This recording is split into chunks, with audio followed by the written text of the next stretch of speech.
Hey guys, David here with Vares Media, and today we are talking about the Sony ZV-E10, a camera with some flaws but more than enough good points and potential to make it a solid pick for video shooters in the context of Sony's crop sensor selection. But how do we get more of those good points and percolate that powerful potential? Well, we've got a bunch of accessories that augment or improve the ZV-E10, and like Infinity Stones, there are 5, but unlike Infinity Stones, getting all of them will not help you disappear half of humanity.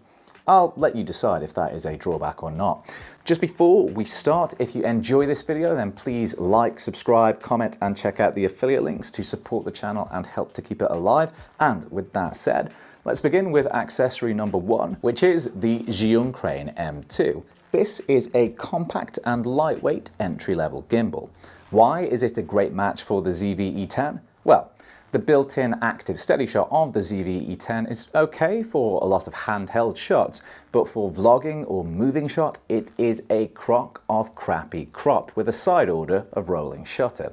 Catalyst stabilization is great, but it is an extra workflow step and it relies on shooting with a high shutter speed for best results. Full details available in my dedicated videos if you're not familiar. So the Crane M2 fills the niche of providing excellent stabilization with zero crop and zero post-production requirement or shutter speed requirements. Plus, the lightness of the gimbal complements the already light ZV-E10, keeping the entire setup pleasingly portable and uniquely user-friendly. Compared to the newer Zhiyun Crane M3, the M2 is almost half the price, and I personally think it represents better value for a lot of use cases. Though one significant drawback to note is that the M2 can only manage a maximum payload of 720 grams. That means you are limited to using lenses of around 380 grams or less with this particular combination, which isn't perfect, but still gives you lots of great options and is still giving me tons of use. From making the 16-50 kit lens a much improved vlogging option,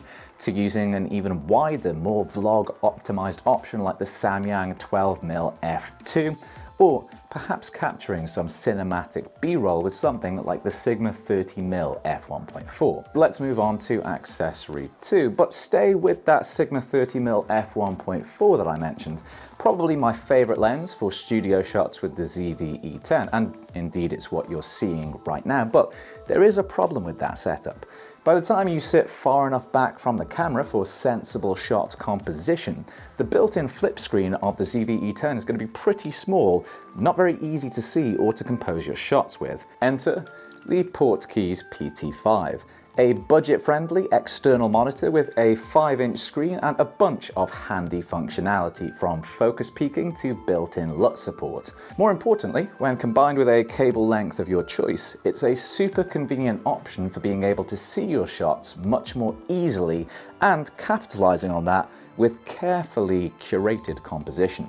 Plus, with a size barely different than a typical smartphone, the PT5 is another performance enhancer which doesn't take up much space in your gear bag, and unlike some other performance enhancers, it won't cause drug enforcement issues at any international borders, which is great. Maybe that sounds good to you. Well, accessory number 3 is a more assuredly certain selection when it comes to sonic superiority: the Rode Wireless Go. This is my preferred audio solution for a few reasons. But first, let's compare the built-in ZV-E10 mic with the Rode. ZV-E10 audio test, standing 3 meters from the camera. Built-in mic.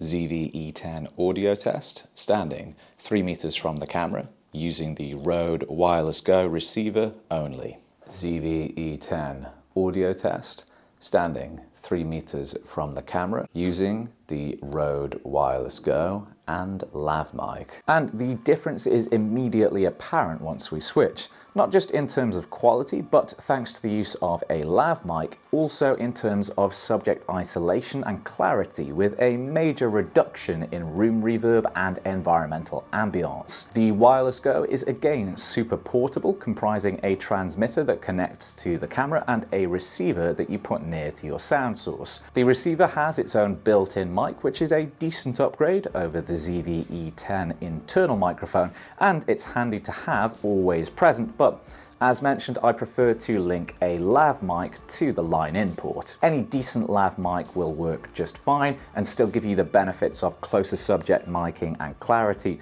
plus they are a bit less distracting when you're clipping them to your subject compared to the much larger receiver. Shotgun mics can be a great audio upgrade too, especially when you want more environmental ambience, but they are typically bulkier and can't compete on range of sound transmission especially, hence my preference for the Wireless Go in situations like vlogging and talking headshots. ZV-E10 audio test, standing 3 meters from the camera using the Rode shotgun mic. ZV-E10 audio test, standing 3 meters from the camera using the Rode Wireless Go and lav mic. You might also consider the Wireless Go 2, the more recent upgraded model from Rode, but for my use case and for many others, I'm not sure the extra features warrant the extra price, but you should assess and choose your own best option.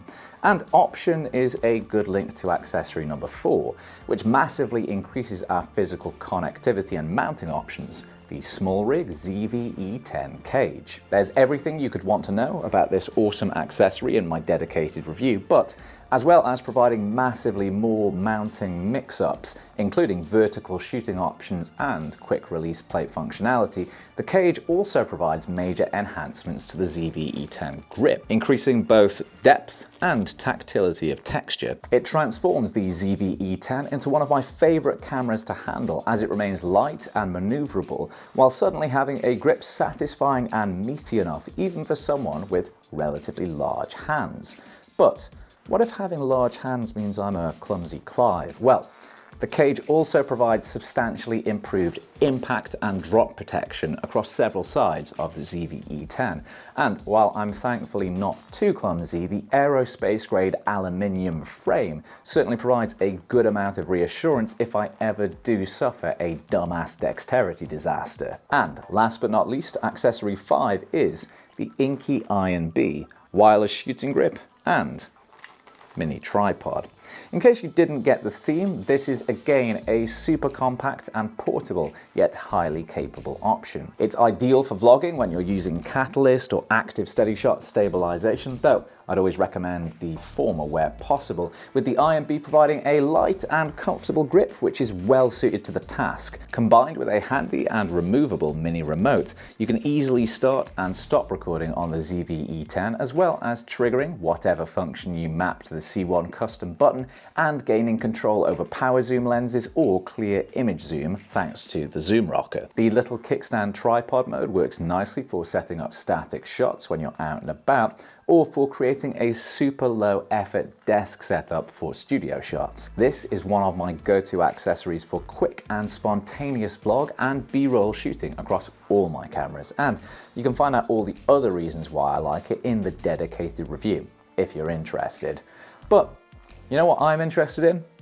Your thoughts. So please do let me know down in the comments. This certainly isn't an exhaustive list of good accessories for the ZV-E10, more of a sample of some of the accessories I get the most mileage of myself, and that I think help improve different aspects of shooting. So please do share your recommendations too. Now, I recommend that if you enjoyed this video, you should consider liking, subscribing, and checking out the affiliate links for all of these items to help keep the channel going. But I even more strongly recommend that, until next time, you take it easy.